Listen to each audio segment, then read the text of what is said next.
Good evening and welcome back. Settle in. Lower the lights if you'd like. There is nothing here you need to do tonight. Only listen and let the world grow quiet around you.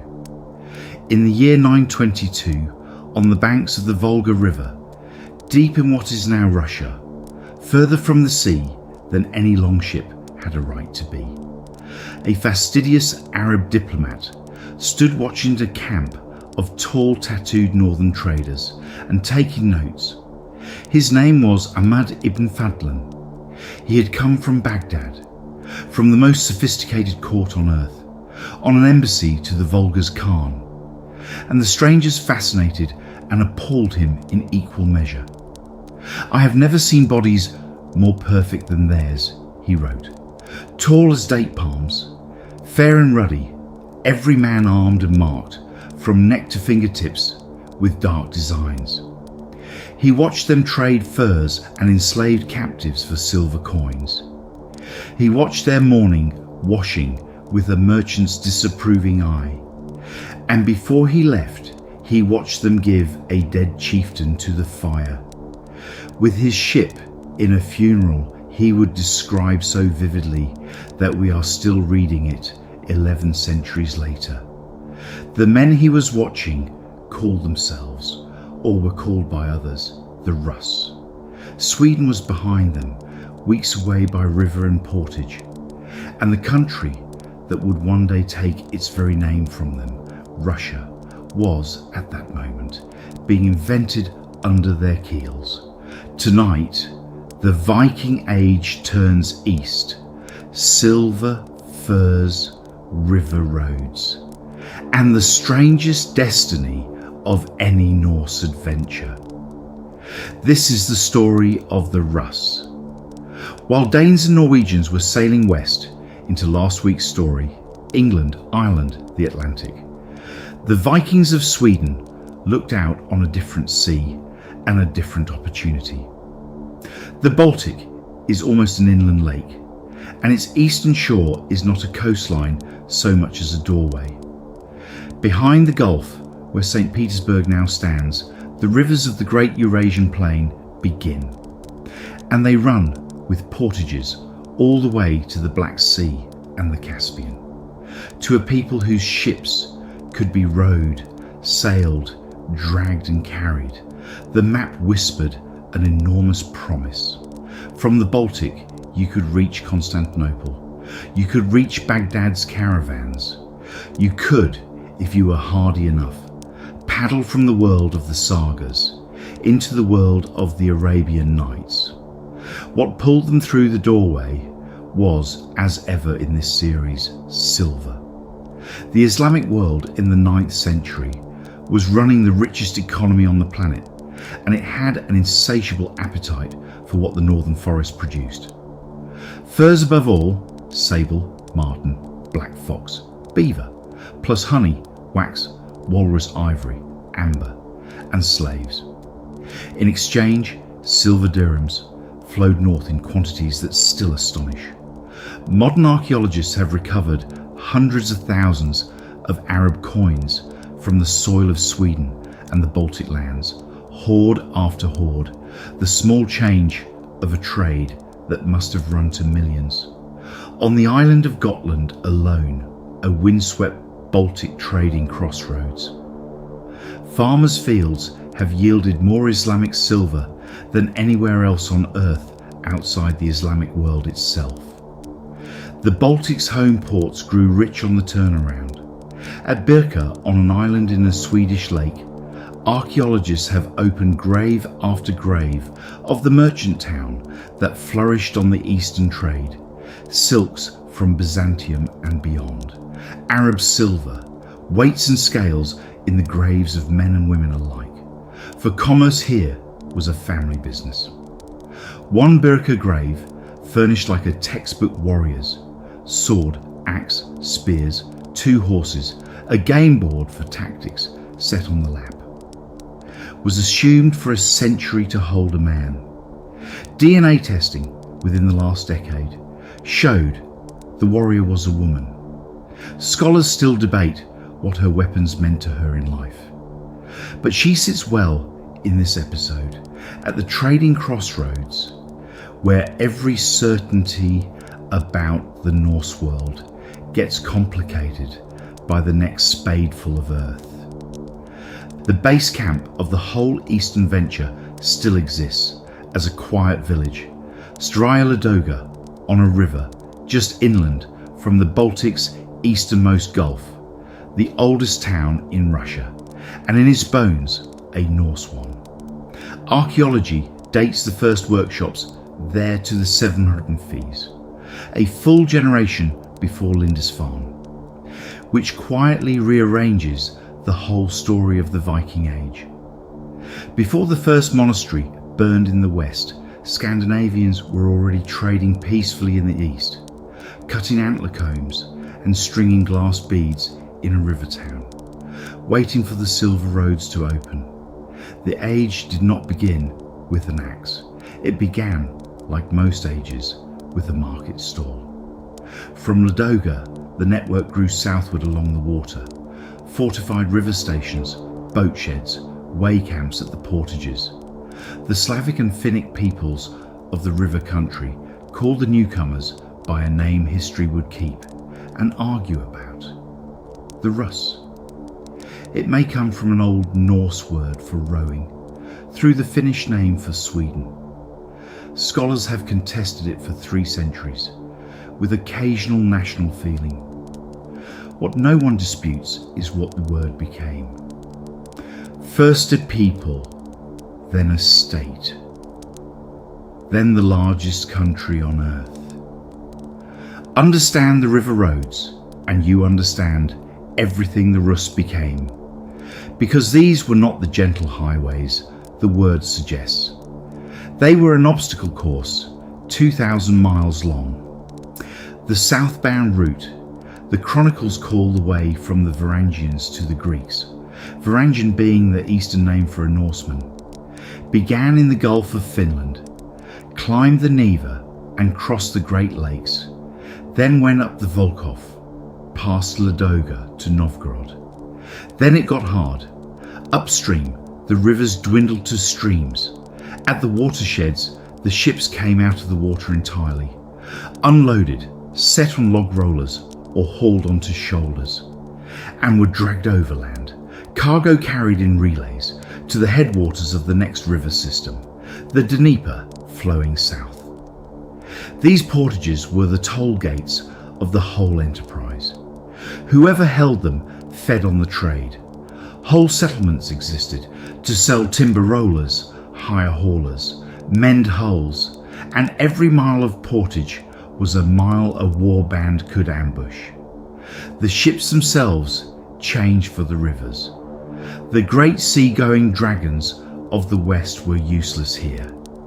Too heavy for the portages, too deep for the shallows. The Rus convoys ran in lighter craft. The Byzantines called monoxyla, single-trunk boats, keels hollowed from one great tree, built up with plank sides, small enough for a crew to shoulder past a rapid and cheap enough to replace every season. And replaced they were, in an annual rhythm a Byzantine emperor described from intelligence reports. Each winter, the Slavic tribes of the forest felled and hollowed the hulls, floating them down at ice melt to sell to the Rus at Kiev. Each spring, the convoy fitted out, stepped masts, loaded a year's furs and wares, and in June, the whole flotilla dropped downriver together, a trading fleet and an armed expedition in one. The state that became Russia began, in a real sense, as an annual convoy schedule. The Dnieper carried you south past Kiev, gathering current, and then delivered its famous ordeal. The rapids, a series of granite gorges where the river fell hissing between rocks with names that survive in both Norse and Slavic, and that translate to things like Gulpa and Everfierce and Wave Roarer. Some could be run by daring, others meant unloading everything again and carrying ships and cargo past the White Water, while the horsemen of the steppe, the Pechenegs, waited at the fords precisely because they knew the boatmen must come to them, laden and dispersed. A Byzantine emperor, writing a manual for his son, described the Rus convoys at the rapids in the tone of a man describing salmon running a bare-lined river. Past the rapids, an island shrine where the crews sacrifice roosters in thanksgiving. Then the open Black Sea. Then at last, rising over the horizon like a rumour confirmed, the greatest city in the world. The other road bore east, down the Volga, through the lands of the Bulgars, where Ibn Fadlan met his traders, to the Khazar capital near the Caspian, where the river trade met the caravan trade. And northern furs began their journey to Baghdad's markets on camelback. The Rus themselves rarely pushed beyond the Caspian. They didn't need to. The silver came to the river. A merchant who survived a few round trips, rapids, portages, Pechenegs, plague, came home wealthy. The hordes of Gotland are the retirement accounts of the ones who made it. As for the ones who didn't, Sweden's runestones remember them, in stone shorthand that still stands along country roads. He fell in the east, he died in Sirkland, the Saracens' land. He was a good Drenga, a good lad. One famous stone family raised for a man named Ingvar, and his brothers commemorates an entire expedition to the Caspian in the 1040s, from which the sagas agree almost no one returned. Trade posts become protection rackets become governments. It happened on the Volga and Dnieper in less than a century, and the Russian Primary Chronicle, written by Kievan monks a quarter millennium later, mixing memory, legend and politics, tells the founding story the way the Rus themselves liked it told. The scale of the silver that flowed north still has the power to stop a museum visitor cold. On the Baltic island of Gotland alone, a place of farmers and harbours, never a kingdom, some 700 silver hoards have come out of the fields, and they are still coming. In 1999, a farmer's field at Spillings yielded the largest Viking silver treasure ever found anywhere. Nearly 200 pounds of it, over 14,000 Arab coins, armloads of arm rings and ingots, buried under the floor of an outbuilding around the year 870 and never reclaimed. Hold one of those dirhams to the light and you can read, in Arabic, the mint and the year, Baghdad, Samarkand, Tashkent, each coin a fossilized journey of 3,000 miles, fur by fur, portage by portage, and every unclaimed hoard is a small unwritten tragedy. Someone dug that pit, meaning to come back. In the year 862, says the Chronicle, the quarrelsome tribes of the north, Slav and Finn alike, had driven out their Varangian tribute takers, tried self-rule and fallen into chaos. So they sent across the sea an invitation that historians have been raising eyebrows at ever since. Our land is great and rich, but there is no order in it. Come and rule over us. And 3 brothers came of the people called Rus with their households. The eldest, Rurik, took Novgorod. Invitation or invasion, dressed up politely for posterity, read it as you will. What is certain is that a dynasty took root. For the house of Rurik would rule these lands, through every convulsion for more than 700 years, until the age of Ivan the Terrible. Few royal houses in history have run so long a road from so brief a paragraph. Rurik's successor made the move that made Russia. Oleg, kinsman, regent, sea king, took the young dynasty's power south along the river road, and in 882 seized the hill town of Kiev, perfectly placed above the Dnieper, where the forest trade met the steppe. Mother of Rus cities, the chronicle has him proclaim it. Novgorod handled the north, Kiev ruled the road, and the state historians called Kievan Rus was in business. A strange, vigorous hybrid from birth. Norse princes and war bands, Slavic farmers and language, Finnish trappers, steppe neighbours, Byzantine goods, and a capital whose business model was escorting the summer trade convoy downriver with royal muscle. Igor's own career had already taught the dynasty the limits of the old ways in the most spectacular fashion. In 941, he took a great fleet against Constantinople itself and met the empire's secret weapon.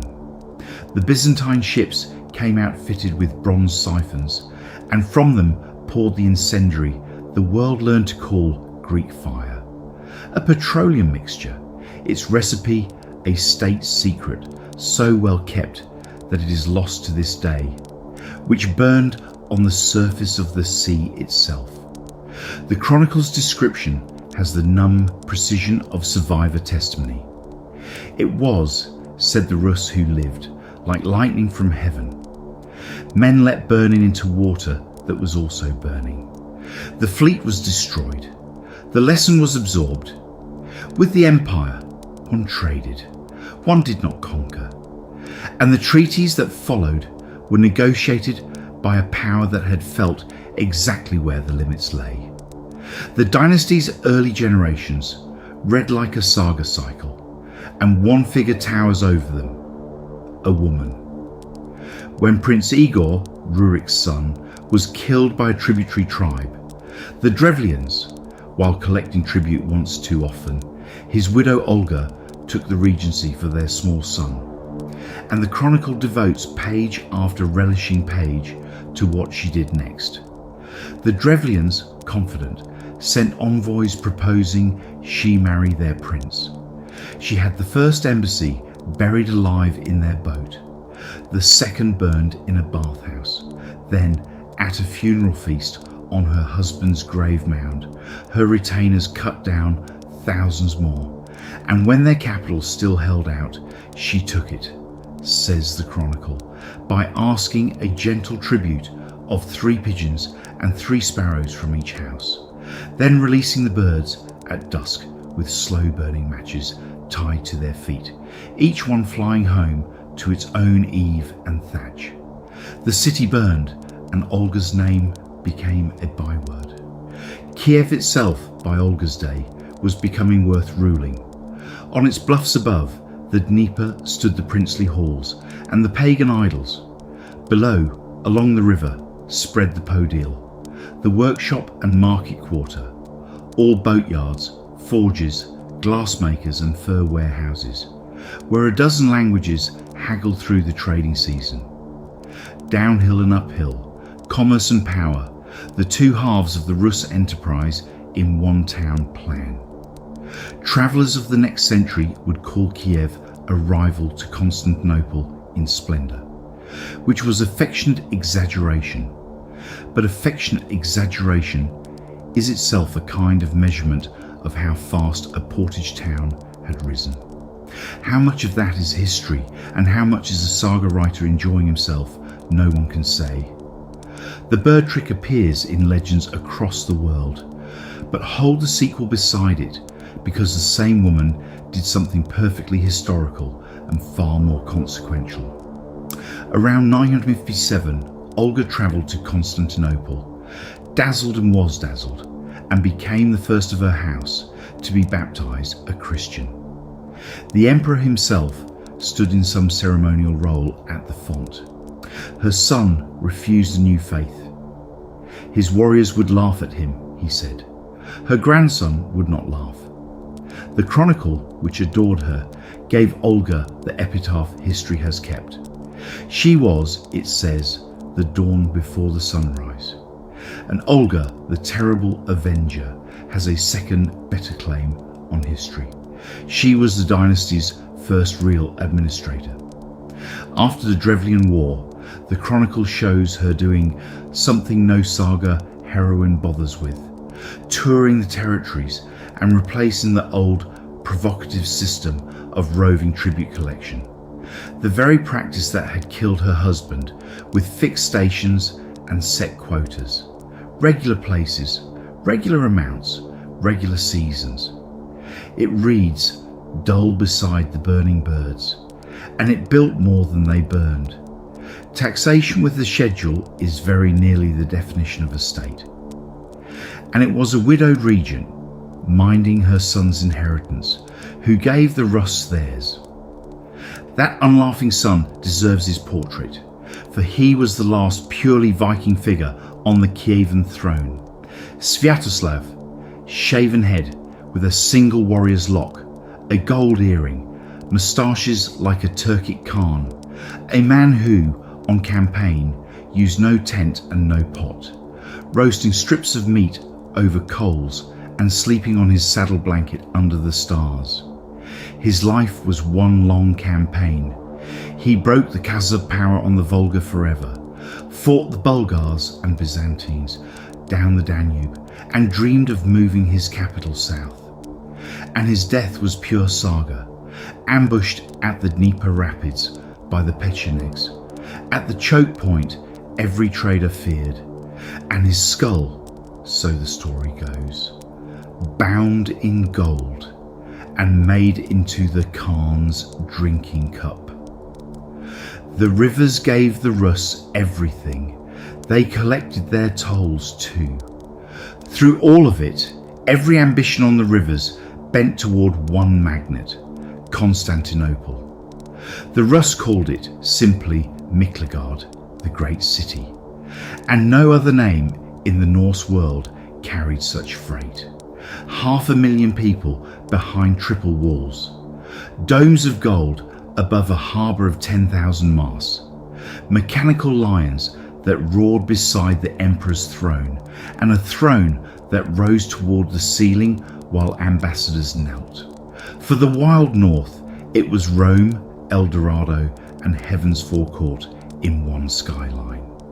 The city's own memory of that first raid survives in the sermons preached while the smoke still hung.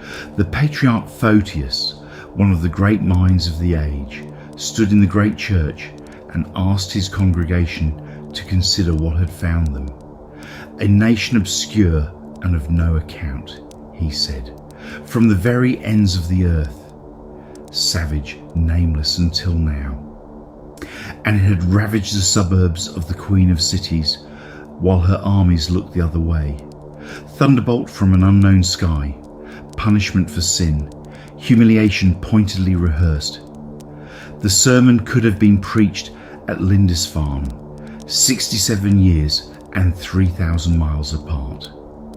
Two Christian civilizations at opposite corners of Europe, introduced to the same neighbours in the same paragraph of shock. What did the empire want with the wild north? That it kept signing treaties instead of simply closing the sea. Everything is the answer. The Rus brought the forest's wealth, furs for the court's winters, wax for the 10,000 candles of its churches, honey and slaves for its markets. That dark commerce again, which no honest telling omits. But above all, the North sold the one commodity every rich empire runs short of: fighting men. The treaties include clauses about Rus serving in the imperial forces almost from the beginning. Constantinople had learned the oldest lesson of wealth, that the people most likely to break down your door make the best doorkeepers if the pay is right. And the North, for its part, discovered that the great city's silver could be earned as well as stolen. Their introduction in the summer of 860 was pure Viking. 200 ships out of the Black Sea's morning haze, while the emperor and army were away on the eastern frontier. The suburbs burning, the city in panic, the patriarch preaching that the unknown nation from the north had been sent for the people's sins. The raiders melted away with their plunder before anything could be organised against them exactly as at Lindisfarne, except that this victim kept better records, and this victim was the richest negotiating partner on earth. Within a generation, raid had turned to treaty. Agreements survived from the early 900s. Astonishing documents in which the empire grants the Rus trading rights in the city, lodging in a suburb, entry through one gate in parties of 50, unarmed, a month's provisions, free baths, the fine print of two worlds learning to profit from each other instead. The chronicle adds the flourish that Oleg, to seal his triumph, nailed his shield to the city's gates. Perhaps. The trade clauses are duller and more believable, and they mattered more. Not every meeting went the trader's way, and the empire's ledger of the Rus records one terrible lesson. In 941, Prince Igor, Olga's husband, whom we shall meet again, came down on Constantinople with the great fleet while the imperial navy was away, and the city met him with a squadron of old hulks refitted with its secret weapon. Greek fire, the empire's jealously guarded incendiary, pumped through bronze siphons and burning even on the surface of the sea, fell on the Monoxilla, and the chronicle of the Rus themselves preserves the survivors' explanation to their countrymen. The Greeks have the lightning from heaven, they said, and set us on fire with it. Men leapt burning into the water and sank under their mail. Igor came home with a remnant, and this is the truly Rus part of the story. Within 3 years, had negotiated a fresh trade treaty on nearly the old terms. The rivers taught pragmatism above all. You could lose a fleet to heaven's lightning and still want the silk clauses back. And then the relationship produced its most famous institution. In 988, the Emperor Basil II, fighting for his throne against rebels, made a desperate bargain with Vladimir of Kiev, Olga's grandson, 6,000 Varangian warriors, in exchange for the ultimate prize, an emperor's sister as bride.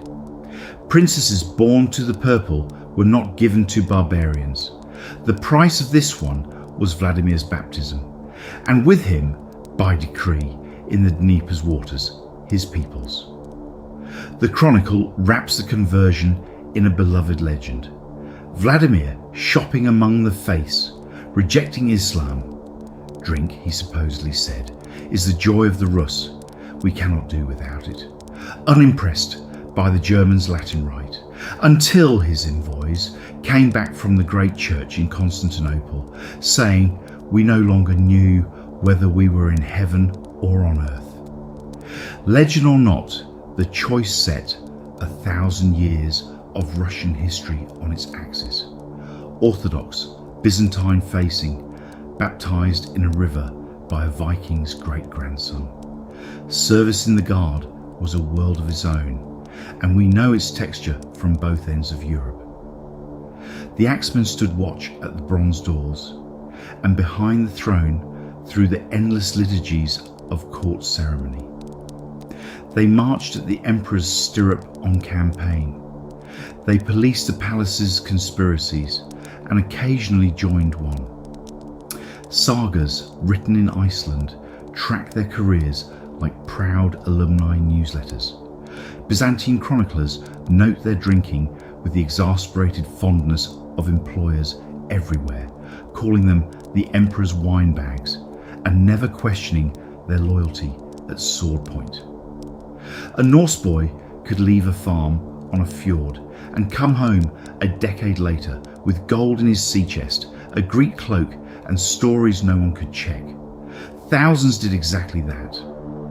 The Guard was the age's great finishing school, and its graduates seeded the North with silver, swagger, and the persistent legend of Miklagard.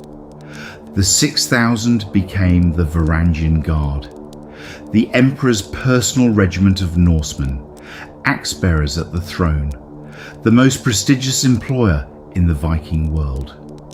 For the next century, every ambitious northerner with a sword dreamed of a tour in Miklagard. The pay was fabled, the loyalty absolute. The guard famously served the office of emperor no matter who held it. And the perks entered legend, including the reported right, when an emperor died, to file through the treasury and carry off what a man could lift. Runestones across Sweden logged the career path. He was in the Greeks' land, he took his share of gold. One veteran of the guard scratched his name in runes into the marble parapet of Hagia Sophia's gallery, where tourists photograph it today. Halfdan carved this, the world's most sublime church, autographed by a bored northern bodyguard, and the guard's most famous alumnus of all, a towering, gifted, alarming young Norwegian named Harald, will get his own reckoning in our final episode at a bridge in Yorkshire.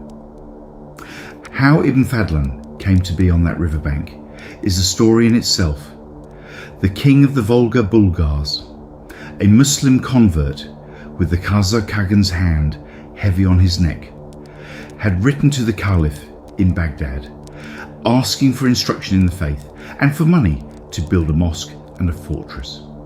The embassy's answer was a journey of nearly a year, out of Baghdad with the caravans, wintering in the frozen city of Jurjania, where Ibn Fadlan complains believably. His beard froze solid after bathing, then north with the spring across the steppe.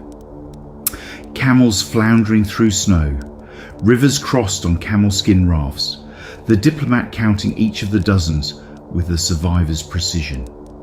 He arrived to find, among other wonders, nights so short in the northern summer that the faith's 5 daily prayers crowded impossibly together, a theological puzzle he recorded with the same care as the tattoos of the Rus. The report he wrote is one long marvel at the world's width. It is also proof of the same fact. The dirham hordes prove from the other end. In the 10th century, Baghdad and the Baltic were neighbours, with a very long garden fence, which returns us, for this episode's quiet centre, to the man on the riverbank where we began. Because Ibn Fadlan's report is the closest thing we will ever have to standing among the Rus ourselves, and it deserves a slow reading. He noticed what a civilised Baghdadi would notice: their size and bearing first, the finest physical specimens he had seen, and their gear, every man, with axe, sword and knife, never out of reach, the swords Frankish made, broad and grooved. Their commerce, the moment a trader's ships anchored, he went ashore to a wooden idol and laid out bread, meat and drink, asking the god plainly for a rich buyer who wouldn't haggle. Their accounting, a man who accumulated 10,000 dirhams melted them into a neck ring for his wife. Count the rings, know the fortune.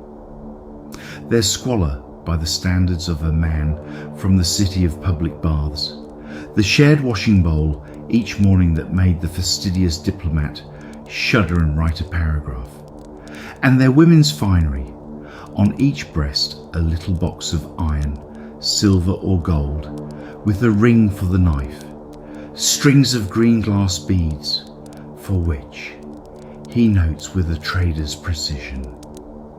The men paid absurdly, a dirham per bead. Then a great man among them died, and Ibn Fadlan witnessed and set down, step by grave step, a Rus ship funeral. We will keep the telling gentle and honest. The chieftain lay in a temporary grave while his ship was drawn up on the river bank onto a scaffold of wood, and his wealth divided, a third to his household, a third to drink, a third to the pyre goods. Garments were sewn for him, cushions and silks prepared, and among his slaves a young woman volunteered, was expected and was watched. The account makes clear, in ways that make her freedom to refuse very doubtful, to accompany her master. Through the days of preparation, she was treated with a strange ceremonial honour, singing, drinking, indulged in everything. On the last day, she was lifted 3 times over a doorframe, to look, she said, into the other world, where she saw her master in a green and beautiful place, calling for her. What followed aboard the ship, at the hands of an old woman the Rus called the Angel of Death, Ibn Fadlan records plainly, and we will not. It was a killing, and the account never lets you forget the human being at the centre of it. Then the dead man's nearest kinsman, naked, walking backward, set the first torch. Every onlooker added wood, and the ship, the chieftain, the slave girl, and all burned. In a rising wind, the whole pyre gone. Ibn Fadlan says, in scarcely an hour. A Rus man at his shoulder laughed at the Arabs, who, he said, put their dead in the earth for the worms. We burn them in a moment, and they enter paradise at once. And the wind, he added, was his master's welcome, come quickly to take him. Then they raised a mound over the ashes, set up a post carved with the dead man's name and his king's, and went back, the account implies, to trading. 11 centuries later, scholars still work through that scene line by line. For its gods and its cruelties, its tenderness and its theatre, and for the vertigo of the thing itself. The meeting of Baghdad and the Baltic on a riverbank in the middle of everywhere, recorded by an honest man who wrote down what he saw, whether or not he understood it. History is mostly made of such meetings. It is very rarely lucky enough to have such a witness. The Caspian too learned what the Black Sea knew. Around 903, Arab chroniclers record a Rus fleet, 500 ships, they say, though chroniclers' arithmetic is always generous, passed down the Volga by arrangement with the Khazars, promising half the plunder, and fell on the Caspian southern shores, sacking towns from one end of that inland sea to the other, and camping for months on offshore islands where no one could reach them. The return journey was the reckoning. The Khazar Muslim guardsmen, enraged at the slaughter of fellow believers, met the laden fleet at the Volga mouth, and 3 days of fighting left most of the raiders dead. The East ran on trade, but it was never gentle commerce.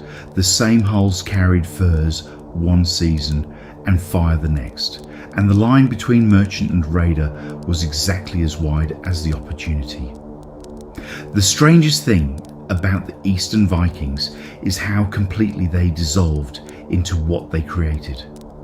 Within 4 or 5 generations, the house of Rurik spoke Slavic, prayed east, and gave its children names like Vladimir and Yaroslav.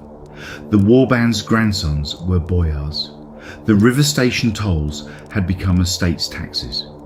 Yaroslav the Wise, in the mid-1000s, ruled a Kiev with golden dome cathedrals and a written law code, and married his daughters to the kings of France, Hungary and Norway. The River Road dynasty woven into every royal house of Europe. When the Guard's veterans sailed home to Sweden with their gold, they were returning from a world their great-grandfathers had built a road to, and their grandsons would barely remember was Norse at all. Among the birch-bark letters of Novgorod, one bundle belongs to a boy named Onfim, 6 or 7 years old, learning his letters 7.5 centuries ago. He copied his alphabet dutifully, and then, like every schoolboy since writing began, drifted, warriors with improbable numbers of fingers, a horseman spearing an enemy labelled in a proud child's hand as himself, and a signed self-portrait as a fantastical beast with the caption, "I am a wild animal." Scholars adore Onfim beyond all reason, and rightly. Empires, conversions and river roads are history's skeleton. But a bored child drawing himself as a hero. In a merchant city the longships built is its pulse. The rivers kept their own records. At Novgorod, the wet soil has preserved hundreds upon hundreds of letters written on birch bark by perfectly ordinary medieval people. Loans and lawsuits, shopping lists, marriage proposals, a small boy's doodles of himself as a knight. The daily voice of a city the river roads built. And the name the traders carried, Rus, settled over the whole land of the Eastern Slavs and never lifted. It is on the map tonight, across 11 time zones. Not bad for a word that may have started as the rowers. Next time, we turn with the setting sun. While the Swedes rowed east towards silver, Norwegians were sailing west into the empty Atlantic, to an island of fire and ice where they built the world's oldest parliament, to a Greenland that wasn't, and 5 centuries before Columbus, to a coastline with wild grapes that they could not hold. Iceland, Greenland, Vinland, the far shore of the Viking world. That is where we will leave it tonight. Sleep well, wherever you are, and when you're ready, we'll go wandering again.